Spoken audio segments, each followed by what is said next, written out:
Hello and welcome, guys. We begin in training program of emotional skills.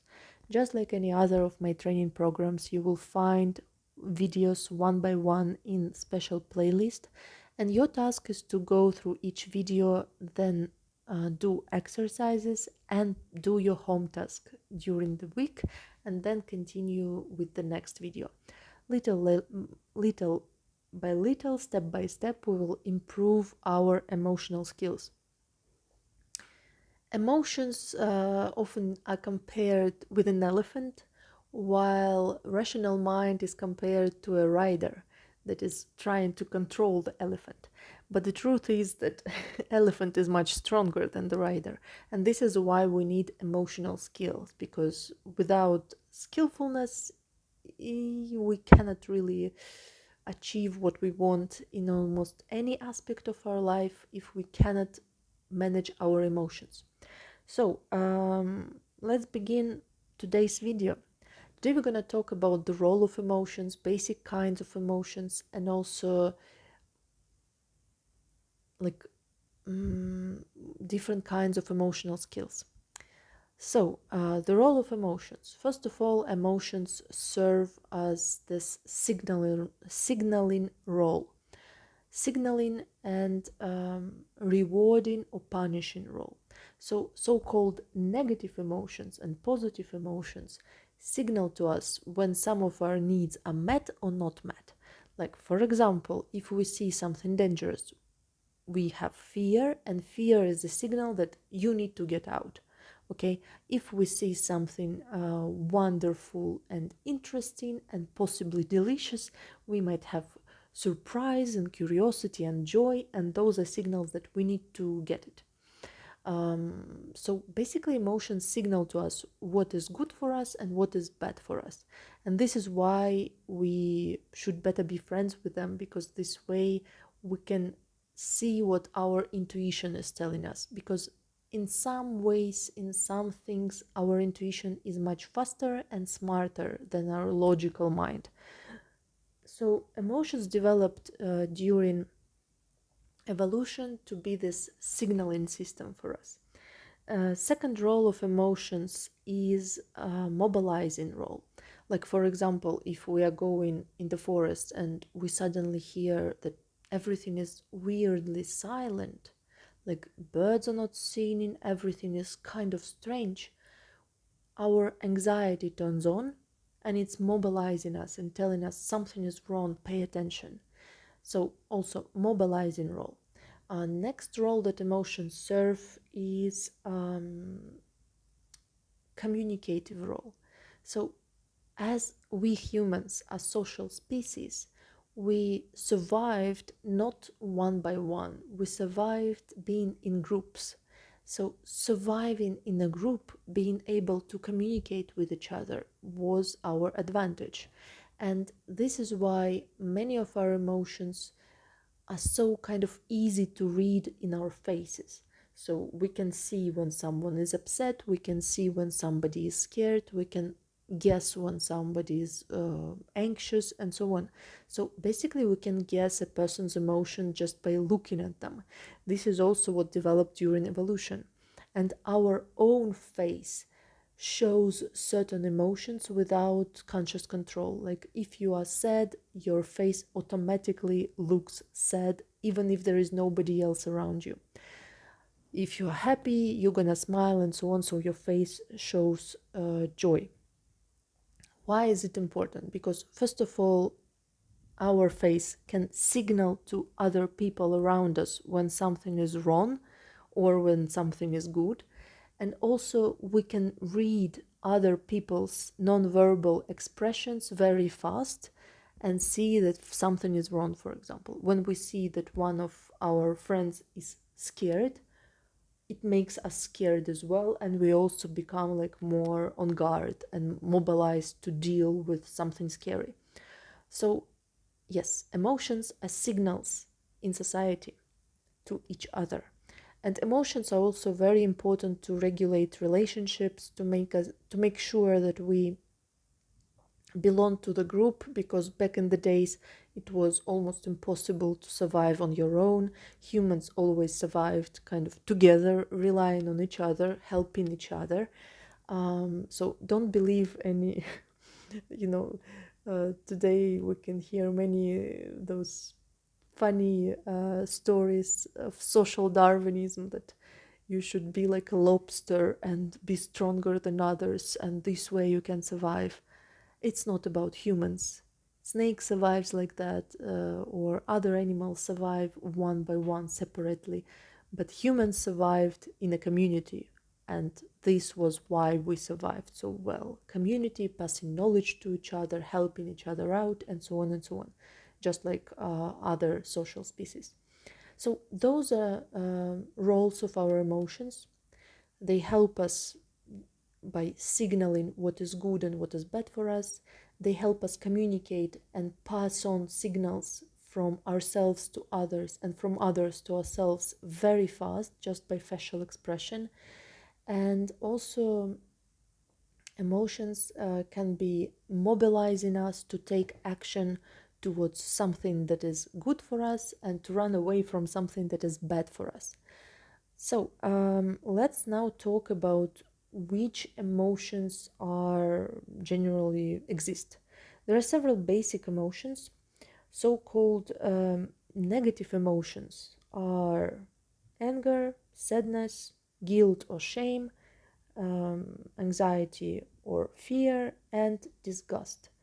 And so-called positive emotions are surprise, relaxation, relief, calmness, what else? Peace and joy. So basically, each of those emotions, they are very important. And so-called negative emotions, they're super important as well. Like, for example, anger means that something that we value, something important, is threatened. Like, we see a threat and we need to mobilize to protect what is important for us. This is the role of anger.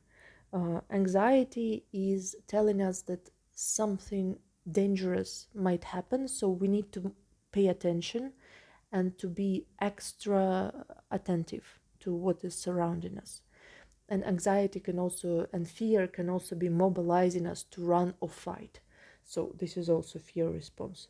Then sadness can be signal to us that something important is missing, like we lost something that was important for us, and if we feel sad about losing something, we find out that this was important for us. And sadness can also mean that we are tired, exhausted, hungry, and we need rest, or we need being taken care of. And sadness is also the signal to people around us that something is wrong with us, that we need help. And others notice that we are sad, and they might hug us, they might feed us, they might help us out. So sadness is also really important. Then we have disgust. Disgust is a sign that you need to go away, basically. Like if you see, I don't know, a huge amount of disgusting insects, you're not going to stay and sleep there. Okay, so it helped some of our ancestors survived, most likely. And then we also have shame or guilt. As we discussed, humans are social species, so it was really important that we stay in group. If we are alone, it's very likely that we're gonna die. So we develop this ability to notice that, oh, I did something wrong, I did something that is not accepted in this group, so I better never do this again. And our ability also to read the rules of this group and not to break them, and internalize those rules and follow them. This all helped us stay part of the group and not, not end up alone, basically. So all of those emotions, they develop during evolution, and all of those emotions have very like useful influence on our life. However, in modern times, we have a bit of a paradox that on one hand, we have this older brain that is more emotional and kind of, well, it's not true to call it like this because all of our brain functions all the time, but let's not get into neurobiology. The thing is that we have those emotional system, and on top of it we have our like modern thinking system, that is analyzing things, that is reading the news, that is thinking about politics and so on. And this can cause to some disorders of our emotions when our emotions kind of get sick. But we will discuss a bit more later. Now what's important to understand is also emotional skills. Which emotional skills we have. So skill number one is being able to notice emotions and being able to be mindful of emotions. Unfortunately, not everybody has this skill. Like some people cannot notice that they feel something. They need somebody else to tell them, or they pay attention like, oh, I'm not twisting my hair all the time. Maybe I'm anxious, or why am I doing it? So they are not able to notice their emotions easily. So this is skill number one, being mindful of our emotions and noticing it. Skill number two is being able to differentiate between emotions and being able to name emotions. This is also not everybody can figure it out. Even like some people can find it difficult to differentiate, let's say, disgust and anger, or anger and shame, and so on and so on. So differentiating emotions is second skill. Third skill is understanding the meaning of emotions, kind of making sense of emotions. This helps us see connection of this emotion with our needs, our values, our thoughts, our health, our body, with some event or trigger, and so on and so on. So basically understanding why this emotion appeared. Next, what we have, fourth, is accepting our emotion and kind of, how to say, not guilting ourselves for it, not shaming ourselves, but accepting it and recognizing it as something normal. Skill number five is ability to express emotions in a safe way. So that, for example, somebody who is doing self-harm because of being emotional is not doing emotional expression in a safe way. Somebody who's shouting and fighting and being very aggressive is also not expressing emotion in a safe way. So this is our skill number five.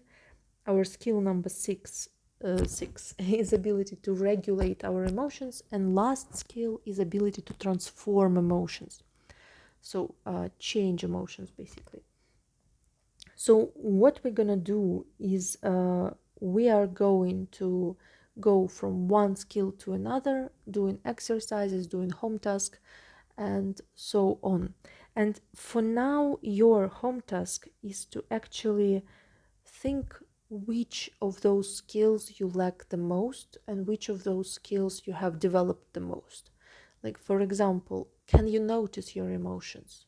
Do you notice them as they appear, or do you notice them only post factum? Second, can you name them? Can you differentiate your emotions easily? Then third one, can you understand your emotions? Can you understand the meaning of them, why they appear, the reasons? And then can you accept your emotions, or do you feel ashamed for them? Also, it can be that you have different skills developed more for different emotions. Like, for example, you accept easily your joy, but you cannot accept your anger. You recognize easily, let's say, sadness, but it's very difficult for you to recognize that you feel disgust or anger or surprise or something else. So please remember that it can be also different skills for different emotions. So basically, your home task for today, I encourage you to pay attention to emotions and which emotions you can easily Notice and recognize, name and differentiate, understand why they appeared, accept, express, regulate, and tolerate.